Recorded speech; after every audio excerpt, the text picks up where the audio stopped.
নমস্কার বন্ধুরা, আমার চ্যানেলে আপনাদের সবাইকে স্বাগত। আজকে আবারও একটি নতুন রেসিপি নিয়ে হাজির হয়েছি। আমার আজকের রেসিপি হলো আমের চাটনি। এটি তৈরি করা খুবই সহজ, তাহলে দেখে নাও আমি কিভাবে বানাচ্ছি। আমের চাটনি বানানোর জন্য এখানে নিয়ে নিয়েছি দুটো মিডিয়াম সাইজের কাঁচা আম। আমগুলোকে লম্বা লম্বা টুকরো করে কেটে নিয়েছি। এবার আমগুলোকে একটু ভাপিয়ে নিচ্ছি। দিয়ে দিচ্ছি সামান্য পরিমাণ হলুদ গুঁড়ো আর দিচ্ছি সামান্য পরিমাণ লবণ। মিনিট 3-4 মতো এটা আমি ফুটিয়ে নেব। মাঝে মাঝে দেখে নিতে হবে আমটা সেদ্ধ হয়েছে কিনা। এখানে আমার আমটা সেদ্ধ হয়ে গেছে, আমি একটি পাত্রে নামিয়ে নিচ্ছি। আম সেদ্ধ করা জলটা আমি পরবর্তীতে ব্যবহার করার জন্য রেখে দিচ্ছি। এবার কড়াইতে দিয়ে দিচ্ছি 2 চা চামচ পরিমাণ সর্ষের তেল আর দিচ্ছি 2টো শুকনো লঙ্কা আর গোটা সর্ষে। এবার ফোড়ন থেকে সুন্দর গন্ধ বেরোতে শুরু করলে দিয়ে দিচ্ছি টুকরো করে কেটে রাখা আমগুলো। মিনিট 2 মতো একটু নেড়ে নেব, এতে করে চাটনির স্বাদটা কিন্তু খুব ভালো হয়।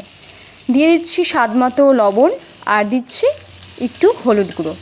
আবারও ভালো করে নেড়ে নিচ্ছি। দিয়ে দিচ্ছি পরিমাণ মতো চিনি, আপনারা আপনাদের স্বাদ বুঝে চিনি দেবেন। এবার আবারও ভালো করে নেড়ে নিচ্ছি।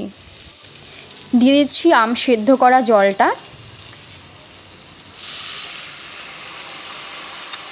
এবার আমি শুকনো খোলায় 2টো শুকনো লঙ্কা, মৌরি আর 5 ফোড়ন একটু নেড়ে নেব।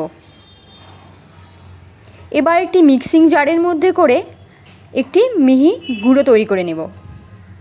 এখানে গুঁড়ো করা হয়ে গেছে।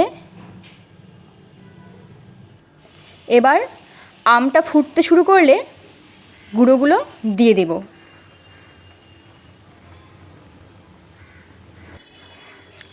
আবারও ভালো করে নেড়ে নিচ্ছি।